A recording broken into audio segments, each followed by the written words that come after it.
فرمایا ما انا علیہ و اصحابی، وہ راستہ جس راستے پر میں محمد صلی اللہ علیہ وسلم ہوں اور میرے صحابہ کی جماعت اس راستے پر چل رہی ہے، وہی راستہ جنت کا راستہ ہے، اللہ کی رحمت کو پانے کا راستہ ہے۔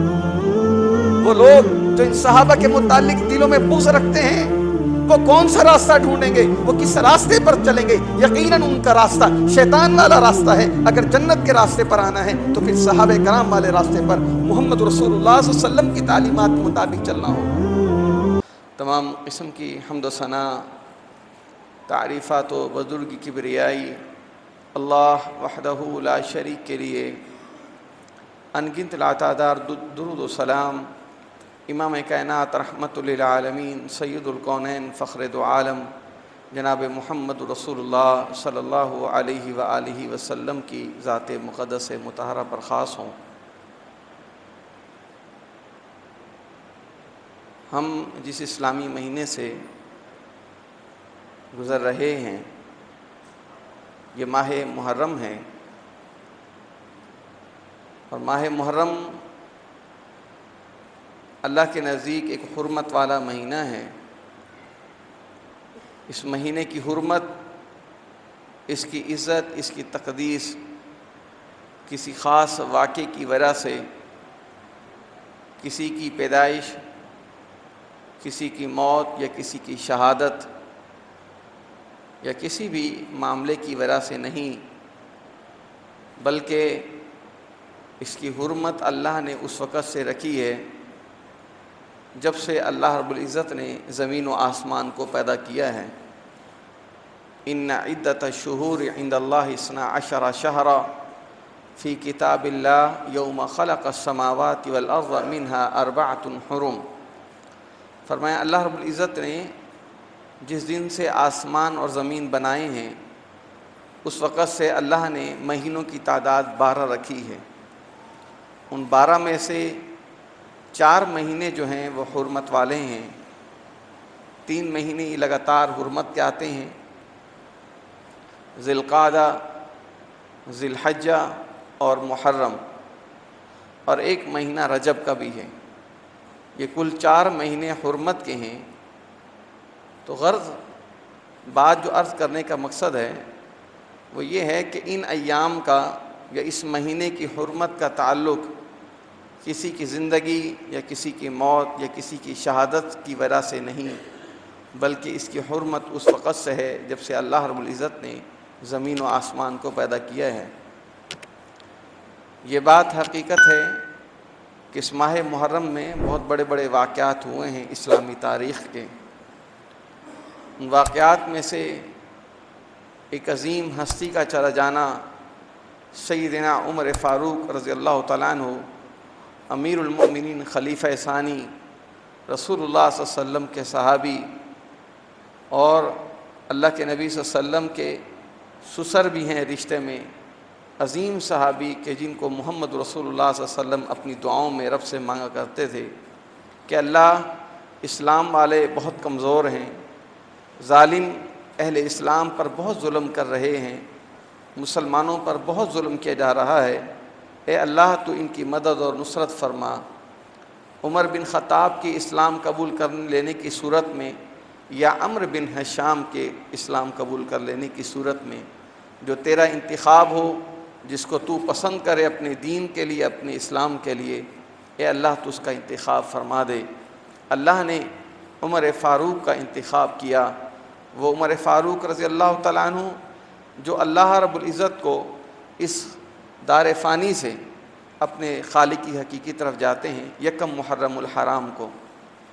مختلف روایات ہیں، بعض روایات کے مطابق 23 ہے، بعض کے مطابق 25 ہے، اور 26 کا بھی عدد آتا ہے، اور بعض 28 کا کہتے ہیں، لیکن راجح موقف جو ہے وہ 26 کا ہے۔ 26 ذی الحج کو حضرت عمر فاروق رضی اللہ تعالیٰ عنہ پر قاتلانہ حملہ ہوا نماز فجر میں۔ اللہ اکبر، آپ فجر کی نماز پڑھانے کے لیے آئے، مصلی کی طرف آپ آگے بڑھے، آپ نماز پڑھا رہے تھے، دوران نماز آپ پر حملہ کیا گیا، اور 1 محرم الحرام کو سیدنا عمر فاروق رضی اللہ عنہ اس دار فانی سے رحلت فرما جاتے ہیں۔ شہادت کے عظیم مقام پر اللہ رب العزت کی رحمت سے فائز ہوتے ہیں۔ آپ کی دعا ہوا کرتی تھی، اے اللہ مجھے موت دینا تو شہادت کی موت دینا، اور اللہ موت دینا تو نبی کے شہر میں موت دینا۔ یہ دعا کرتے تھے۔ کئی صحابہ کہتے ہیں کہ ہم یہ سوچا کرتے تھے عمر فاروق کی جو دعا ہے کہ نبی کے شہر میں موت ہو اور موت بھی شہادت کی ہو، جبکہ حرم کے اندر تو نبی کے شہر میں تو نہ جنگ ہونی ہے نہ جہاد ہونا ہے، کچھ بھی نہیں ہونا، پھر کیسے شہادت کی موت؟ لیکن جب یہ منظر دیکھا تو پتہ چلا عمر فاروق کی دعا کو اللہ نے کس انداز سے قبول کیا۔ آپ زخمی تھے، اللہ اکبر، بہت شدید حملے آپ کے اوپر کیے گئے، اللہ اکبر۔ حضرت عمر فاروق رضی اللہ عنہ نے صحابہ سے پوچھا، میرے بھائیوں مجھے یہ بتاؤ مجھ پر حملہ آور کون تھا؟ کہا کہ مجوسی تھا، ابو لؤلؤ نامی۔ کہا میں اللہ کا شکر ادا کرتا ہوں کسی مسلمان کے ہاتھوں مجھ پر حملہ نہیں ہوا۔ اور یکم محرم الحرام کو اللہ رب العزت کو آپ پیارے ہو جاتے ہیں۔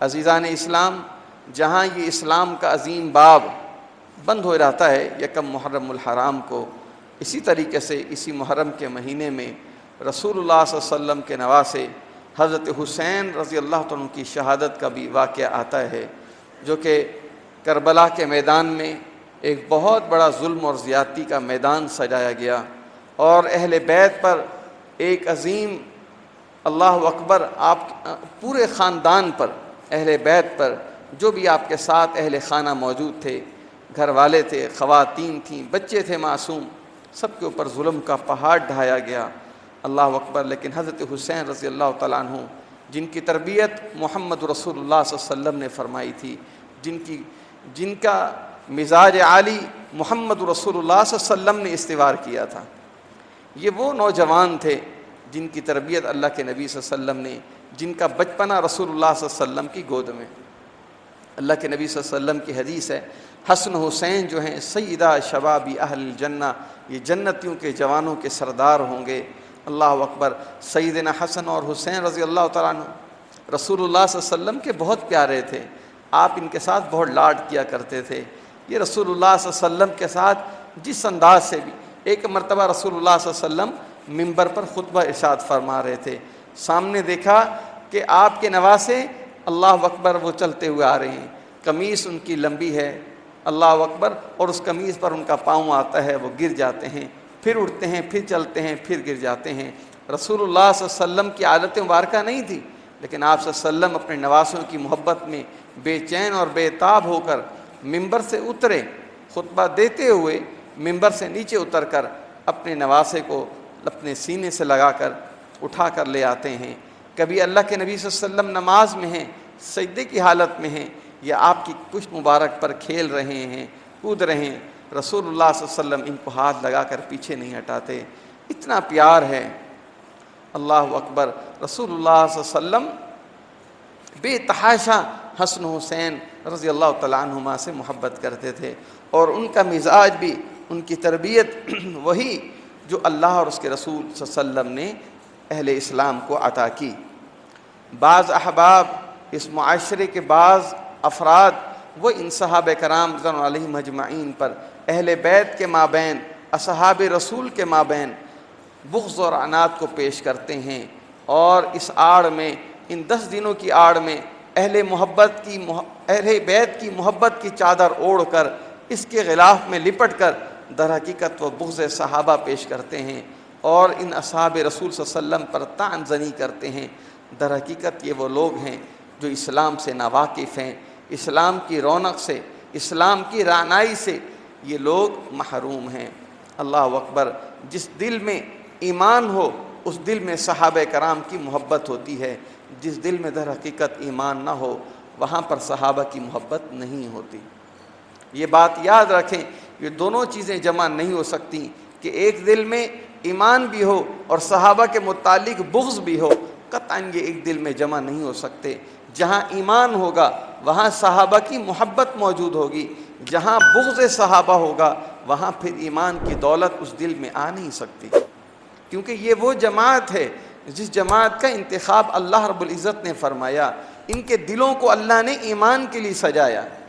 اللہ تعالیٰ قرآن مجید میں فرماتے ہیں اولئک الذین امتحن اللہ فی قلوبہم، اللہ تعالیٰ اپنے بندوں کے دلوں کا امتحان لیتے ہیں، جانچتے ہیں، ان کا امتحان لیتے ہیں۔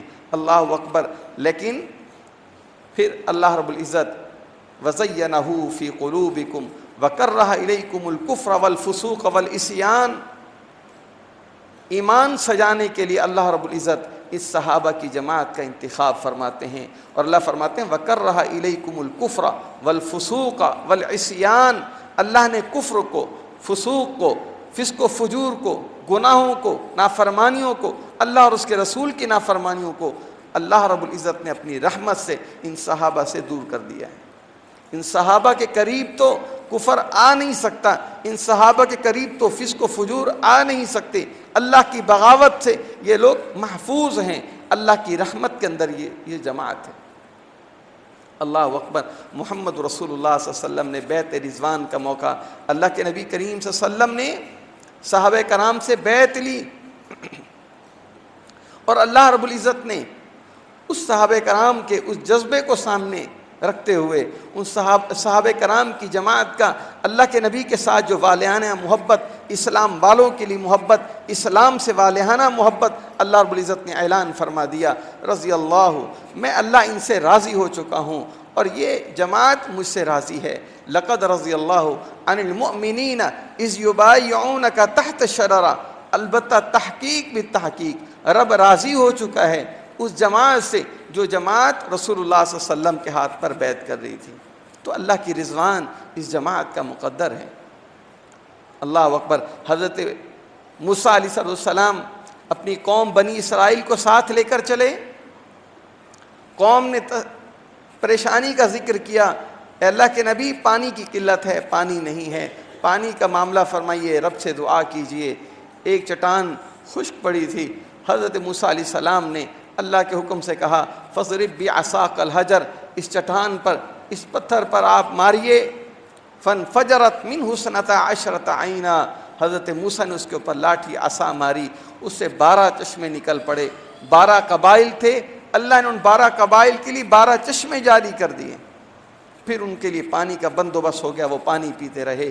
لیکن جب پیارے نبی محمد رسول اللہ صلی اللہ علیہ وسلم کی اصحاب کی باری آئی، ان صحابہ کرام علیہم اجمعین نے ذکر کیا کہ اللہ کے نبی صلی اللہ علیہ وسلم حدیبیہ کے موقع پر پیاس کا تذکرہ کیا، اللہ کے نبی پیاس بہت شدت سے لگی ہے، رسول اللہ صلی اللہ علیہ وسلم نے اپنی 5 انگلیوں کو یوں کھولا اور 5 انگلیوں میں سے پانی جاری ہو گیا۔ صحابہ کرام رضوان اللہ علیہم اجمعین محمد رسول اللہ صلی اللہ علیہ وسلم کے ان مبارک ہاتھوں سے نکلنے والا پانی انہوں نے نوش کیا۔ اللہ اکبر۔ اس پوری جماعت نے سیر ہو کر پانی پیا۔ یہ اللہ کی رحمت، اللہ کا فضل، محمد رسول اللہ صلی اللہ علیہ وسلم کی کتنی قربت، کتنی محبت، کتنی شفقت اللہ کی رحمت سے اس جماعت کو نصیب ہوئی، جو نبی کریم صلی اللہ علیہ وسلم کے ساتھ سب سے زیادہ رہنے والے، اللہ کے نبی کے ساتھ سب سے زیادہ پیار کرنے والے، نبی کے اشارے پر اپنی جانیں لوٹا دینے والے، اور پھر ان کے اوپر کوئی یہ ذکر کرے، ان کے ایمان پر سوال اٹھائے، ان کے اوپر طعن و تشنیع کرے، در حقیقت وہ شخص ایمان سے، اسلام کی بنیادی تعلیمات سے ناواقف ہے۔ اللہ اکبر۔ امام کائنات جناب محمد رسول اللہ صلی اللہ علیہ وسلم کے اصحاب کرام علیہم اجمعین کتنی ان پر تکالیف آئیں، وہ مرد ہوں، وہ خواتین ہوں، جنہوں نے اسلام قبول کیا، بے تحاشا تکالیف پہنچی، لیکن انہوں نے اللہ کے نبی کے ساتھ اپنے تعلق کو ختم نہیں کیا بلکہ اس تعلق کو مضبوط رکھا۔ آمنہ بنت جہش یہ خاتون ہیں، قبیلہ جہش کی جنگ میں، غزوے میں ان کے بیٹے کی شہادت ہو جاتی ہے۔ قبیلہ بنو دینار کی یہ خاتون ہیں۔ اللہ اکبر۔ ان کا بیٹا شہید ہو گیا، ان کا خاوند شہید ہو گیا، ان کا والد بھی شہید ہو گیا اور بھائی بھی شہید ہو گیا غزوہ احد میں۔ اللہ اکبر۔ یہ وہ رشتے ہیں جو سب سے قریبی رشتے ہیں، اور خاتون کے لیے یہ وہ رشتے جو بہت ہی ڈھارس کے طور پر ہوتے ہیں، جن رشتوں پر بہت مان ہوتا ہے، قلبی اطمینان ہوتا ہے۔ اللہ اکبر۔ بتانے والے نے بتایا حضرت آمنہ بنت جہش رضی اللہ تعالی عنہا کو کہ آپ کا بھائی بھی شہید ہو گیا ہے، آپ کا باپ بھی شہید ہو گیا ہے، آپ کا بیٹا بھی شہید ہو گیا ہے، یہ خبریں ملتی رہیں. جب محمد رسول اللہ صلی اللہ علیہ وسلم کو دیکھا تو بے زبان سے محبت سے لبریز ہو کر یہ جملہ کہتی ہیں اللہ کی قسم میرے سارے دکھ اور درد اور سب میری پریشانیاں دور ہو گئی ہیں. جب مجھے یہ اطلاع ملی کہ آمنہ کے لال امام کائنات جناب محمد رسول اللہ صلی اللہ علیہ وسلم محفوظ ہیں، وہ محفوظ ہیں، اللہ نے ان کی جان سلامت رکھی ہوئی ہے، فرمایا اللہ کے نبی کی خوشی سن کر مجھے سارے غم، یہ سب پریشانیاں مجھے بھول گئیں، دل کو اطمینان حاصل ہو گیا. حضرت سمیہ رضی اللہ تعالیٰ عنہ اسلام کی سب سے پہلی شہید ہونے والی خاتون، کتنی تکلیف پہنچائی گئی لیکن ہر تکلیف کو قبول کیا، اللہ اور اس کے پیارے حبیب جناب محمد رسول اللہ صلی اللہ علیہ وسلم سے وفاداری کی صورت میں. صحابہ کرام رضوان اللہ علیہم مجمعین، ہر صحابی کی سیرت اگر آپ پڑھ کر دیکھیں، ہر ایک کی زندگی میں ایسے ایسے واقعات جنہوں نے اپنی جانیں لوٹا دی رسول اللہ صلی اللہ علیہ وسلم کی محبت میں، اسلام کے ساتھ وفاداری کرنے میں. اللہ اکبر. امام کائنات جناب محمد رسول اللہ صلی اللہ علیہ وسلم کو یہ اصحاب کہتے ہیں اللہ کے نبی صلی اللہ علیہ وسلم آپ ہمیں جو حکم دیں ہم آپ کا حکم ماننے کے لیے تیار ہیں. اگر آپ ہمیں کہہ دیں ان سمندروں میں اتر جاؤ، اپنے گھوڑوں کو دوڑا دو، ہم نہیں دیکھیں گے، ہم اپنی جانوں کی پرواہ نہیں کریں گے، ہم نہیں سوچیں گے یہاں پر کیا ہو سکتا ہے کیا نہیں. ہم نے محمد رسول اللہ صلی اللہ علیہ وسلم کے ہاتھ پر بیعت کر رکھی ہے. نحن الذین بایعوا محمدا علی الجہاد ما بقینا ابدا. ہم نے محمد رسول اللہ صلی اللہ علیہ وسلم کے ہاتھ پر بیعت کر رکھی ہے اسلام کی سربلندی کے لیے، اسلام کے ساتھ وفاداری کے لیے. جانیں جاتی ہیں جائیں، لیکن محمد رسول اللہ صلی اللہ علیہ وسلم کے ساتھ بے وفائی ہم نہیں کریں گے. ایسی وفائیں حضرت عیسیٰ علیہ السلام نے کتنا لمبے عرصے تک اپنی قوم پر محنت کی، دعوت دی. بے تحاشا محنت کے بعد حضرت عیسیٰ علیہ السلام کے 12 حواری تیار ہوئے تھے. ان کے حواریین جو خاص دوست ہوتے ہیں، اسلام میں ان خاص دوستوں کے لیے جو لفظ استعمال کیا گیا وہ اصحاب رسول صلی اللہ علیہ وسلم ہیں، صحابہ کرام ہیں. اور عیسائیت میں حضرت عیسیٰ علیہ السلام، ان کے مذہب میں ان لوگوں کو حواری کہا جاتا ہے جو ان کے سب سے قریب ترین ہوں. حضرت عیسیٰ کی بے پناہ محنت کے بعد 12 حواری تیار ہوئے کہ جو بالکل آپ کے قریب رہا کرتے تھے، وفادار، رازدان، قریبی ساتھی اور دوست. اور ان دوستوں میں یہ بائبل کے اندر یہ بات موجود ہے، جو سب سے بڑا جو ان کا حواری تھا حضرت عیسیٰ علیہ السلام کا، ان تمام ساتھیوں میں سے سب سے بڑا جو ساتھی تھا، قریبی جو ساتھی تھا، اس کا نام پطرس تھا. جب مشکل وقت آیا، جب پریشانی کا وقت آیا، بائبل میں یہ بات لکھی ہے کہ اس پطرس نے بھی حضرت عیسیٰ علیہ السلام کا ساتھ چھوڑ دیا تھا. اللہ اکبر. ایک دوسرے کا نام آتا ہے عہد نامہ جدید کے اندر، جس کا نام یودا اسکروتی ہے، اور انگلش میں اس کو جوڈا اسکراؤٹ کہتے ہیں. اس شخص نے بھی جب مشکل وقت آیا اس نے ساتھ چھوڑ دیا، بلکہ بعض روایات کے مطابق تو اس نے پیسوں کے عوض اپنی محبت کو اور وفاداری کو بیچ ڈالا اور اپنے وقت کے نبی کے ساتھ غداری کی چند ٹکوں کے عوض میں. لیکن وہ محمد رسول اللہ صلی اللہ علیہ وسلم کے اصحاب تھے جن کو تپتے ہوئے انگاروں پر لٹایا گیا، جن کی پیٹھوں پر سوراخ ہو گئے.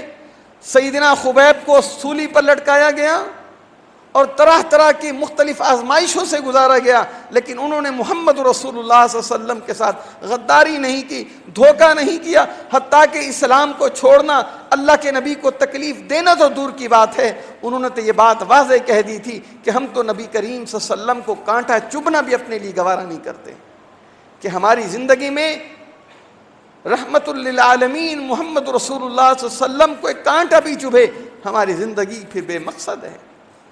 اللہ اکبر. جنہوں نے اپنا گھر بار لوٹایا، جنہوں نے اپنی اولادیں لوٹا دی، سب کچھ لوٹایا، کس کے لیے؟ اسلام کے لیے، اللہ اور اس کے نبی محمد رسول اللہ صلی اللہ علیہ وسلم کی محبت میں. اللہ اکبر. امام کائنات جناب محمد رسول اللہ صلی اللہ علیہ وسلم کے صحابہ کرام جن کے کئی درجات ہیں، سب سے پہلا درجہ جو ہے وہ خلفائے راشدین کے اعتبار سے. خلفائے راشدین وہ 4 اصحاب رسول صلی اللہ علیہ وسلم ہیں. سیدنا ابوبکر صدیق، سیدنا عمر فاروق، سیدنا عثمان غنی، سیدنا علی المرتضیٰ رضوان اللہ علیہم اجمعین.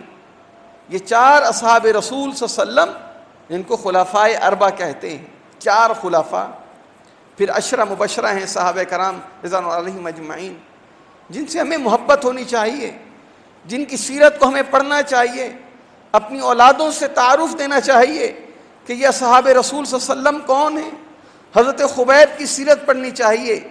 ان اصحاب کی سیرت سے جب ہماری اولادیں، جب یہ قوم جب ناواقف ہوگی تو پھر اس قوم کے اندر، اس روئے زمین پر وہ طبقہ جو بغض صحابہ سے جن کے سینے بھرے ہوئے ہیں، پھر جب وہ اپنا بغض پھیلائیں گے، اپنی تکیے سے بھری کلام اور بغض و عناد پر مبنی گفتگو اصحاب رسول صلی اللہ علیہ وسلم کے متعلق جب وہ پھیلائیں گے تو پھر یہ قوم، اللہ محفوظ فرمائے، پھر اس سے متاثر ہو سکتی ہے. اور یہ بات حقیقت ہے. کسی دشمن کا جب مقابلہ کرنا ہو، جب آپ مضبوط ہوں گے، دفاع آپ کا مضبوط ہوگا، تو دشمن کا حملہ ختم ہو جائے گا، ضائع ہو جائے گا، آپ محفوظ ہو جائیں گے. اس کا حملہ تب کامیاب ہوگا جب آپ کمزور ہوگے، آپ کی حصار، آپ کی ڈھال کمزور ہوگی. آج اپنے ایمان کی حصار ہمیں لگانی چاہیے.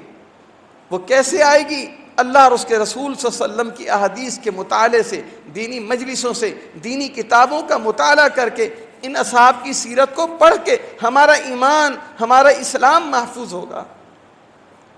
کیونکہ یہ وہ صحابہ کرام ہیں رضوان اللہ علیہم اجمعین جن کے متعلق اللہ کے نبی صلی اللہ علیہ وسلم سے پوچھا گیا. آپ صلی اللہ علیہ وسلم نے فرمایا 73 فرقے بنیں گے، 72 جہنم میں جائیں گے، ایک طبقہ صرف جنت میں جائے گا. صحابہ نے پوچھا اللہ کے نبی صلی اللہ علیہ وسلم وہ طبقہ، وہ جماعت کون سی کہ جو جماعت ان 73 میں سے صرف ایک جماعت ہوگی جو اللہ کی جنت کی حقدار ہوگی؟ اللہ کے نبی صلی اللہ علیہ وسلم نے اتنے پیارے الفاظ فرمائے ما انا علیہ و اصحابی، وہ راستہ جس راستے پر میں محمد صلی اللہ علیہ وسلم ہوں اور میرے صحابہ کی جماعت اس راستے پر چل رہی ہے، وہی راستہ جنت کا راستہ ہے، اللہ کی رحمت کو پانے کا راستہ ہے. وہ لوگ جو ان صحابہ کے متعلق دلوں میں بغض رکھتے ہیں، وہ کون سا راستہ ڈھونڈیں گے؟ وہ کس راستے پر چلیں گے؟ یقیناً ان کا راستہ شیطان والا راستہ ہے. اگر جنت کے راستے پر آنا ہے تو پھر صحابہ کرام والے راستے پر محمد رسول اللہ صلی اللہ علیہ وسلم کی تعلیمات کے مطابق چلنا ہوگا. اگر اس سے ہٹیں گے، صحابہ سے دوری اختیار کریں گے، صحابہ سے کنارہ کشی اختیار کریں گے، دنیا کے اندر بھی ضلالت ہے، آخرت کے اندر بھی ضلالت ہے. یہ تو رب کی محبوب جماعت ہے. اللہ رب العزت نے اپنے حبیب کے لیے ان وفاداروں کا تعین کیا، ان کو چنا ہی اللہ رب العالمین نے اپنے محمد رسول اللہ صلی اللہ علیہ وسلم کی ساتھ، ان کا ساتھ دینے کے لیے، ان کے ساتھ معاونت کرنے کے لیے.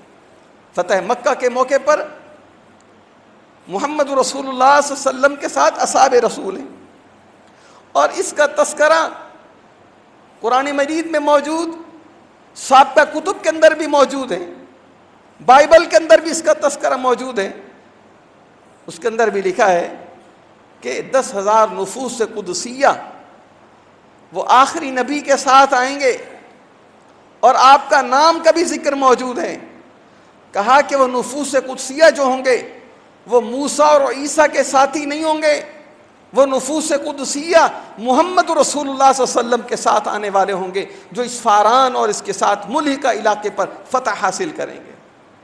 اور فاران کی چوٹیوں سے محمد رسول اللہ صلی اللہ علیہ وسلم کا جب یہ قافلہ اترا اس مکہ کی دھرتی پر، جس دھرتی سے محمد رسول اللہ صلی اللہ علیہ وسلم پر ظلم کر کے نکالا گیا، اللہ کے نبی کو تکالیف دے کر نکالا گیا، آج وہ دن تھا کہ جس دن میں اپنے اوپر کیے گئے مظالم کا بدلہ لینے کے لیے بہترین موقع تھا. لیکن محمد رسول اللہ صلی اللہ علیہ وسلم رحمت للعالمین کیا فرماتے ہیں؟ لا تثریب علیکم اليوم، آج کسی سے کوئی بدلہ نہیں، کوئی انتقام نہیں، کوئی گلہ نہیں، کوئی شکوہ نہیں، پچھلی باتیں سب ختم، آج اگر تم آ جاؤ محمد رسول اللہ صلی اللہ علیہ وسلم سے تمہارے لیے کھلی کھلی معافی کا اعلان ہے۔ یہ کیا ہے؟ اسلام کی برکات ہیں، محمد رسول اللہ صلی اللہ علیہ وسلم کے اصحاب کی وفاداریاں ہیں، اللہ کے نبی کریم صلی اللہ علیہ وسلم کے یہ صحابہ جنہوں نے دن رات محنتیں کی، اللہ کے نبی صلی اللہ علیہ وسلم کے حکم پر، آپ کے اشاروں پر اپنی جان دینے کے لیے تیار رہتے تھے۔ تو ان صحابہ سے محبت کرنا ہم سب کے لیے لازم ہے، ضروری ہے۔ اگر ہم اپنے ایمان کا تحفظ چاہتے ہیں، ہم اپنے بچوں کو، اپنی اولادوں کو اپنے گھروں میں ان سیرت کی کتابوں کا مطالعہ کرنے کا ماحول بنائیں۔ اپنی بیٹیوں کو سیرت عائشہ کی کتاب دیجیے، اپنے بیٹے کو سیدنا عمر فاروق کی، عبداللہ بن مسعود کی، حضرت خبیب کی، ان کی سیرت پڑھائیں کہ انہوں نے اللہ کے نبی سے، محمد صلی اللہ علیہ وسلم سے، اللہ سے، اسلام کے لیے کتنی وفاداریاں، کتنی قربانیاں پیش کی۔ جب ہم یہ پڑھیں گے اس کے اثرات ہم پر انشاءاللہ مرتب ہوں گے، پھر یہ آنے والی قوم اللہ کی رحمت سے صحیح معنی میں اسی راستے پر چلے گی جو راستہ اللہ اور اس کے نبی محمد رسول اللہ صلی اللہ علیہ وسلم کا ہے۔ اور اس کے ساتھ ساتھ یہ بات بھی ذہن نشین رکھیے، ان 10 دنوں کے اندر بہت سی بدعات و خرافات، بہت سی ایسی مجلسیں جہاں پر صحابہ کرام رضوان اللہ علیہم مجمعین پر استہزاء کیا جاتا ہے، ان کی سیرت کا انکار کیا جاتا ہے، ان کے اوپر طعن و تشنیع کی جاتی ہے۔ اللہ اکبر، ایسی مجلسوں سے اعراض کرنا چاہیے۔ ہمیں اسلام یہی تعلیم دیتا ہے، اللہ کا قرآن یہ ہمیں تعلیم دیتا ہے۔ ایسے لوگ جب وہ قرآن کے متعلق، اللہ کے فرامین کے متعلق غلط معنی مفہوم بیان کر کے اسلام کا استہزاء اڑا رہے ہوں، غلط مفہوم اخذ کر رہے ہوں، تو فرمایا کہ تم ایسی مجلسوں سے پھر دور رہو، کنارہ کشی کرو۔ یہ نہیں کہ آپ بھی ان کے اندر شامل ہو جائیں، یا ان کے جو دوسرے کھانے کی چیزیں ہوتی ہیں ان سے بھی محفوظ رہیں، اپنے بچوں کو، اولادوں کو تعلیم دیں، ایسی مجلسوں میں شرکت نہ کریں، ان کو مت سنیں، بلکہ قرآن اور حدیث پر مبنی صحیح باتوں کو، ایسے وعظ کو سنیں جو قرآن اور حدیث پر مبنی ہو۔ خرافات والے لوگوں سے اپنے آپ کو محفوظ رکھیں۔ اللہ سے دعا ہے اللہ رب العزت ہم سب کی حفاظت فرمائے، ایمان پر رب العالمین سلامتی نصیب فرمائے، ملک پاکستان کی حفاظت فرمائے۔ اس وقت ملک پاکستان جن مشکلات سے دو چار ہے، اللہ رب العزت ہمارے اس ملک کی حفاظت فرمائے اور ان مشکلات سے ہم سب کو تحفظ نصیب فرمائے۔ وآخر دعوانا الحمد للہ رب العالمین۔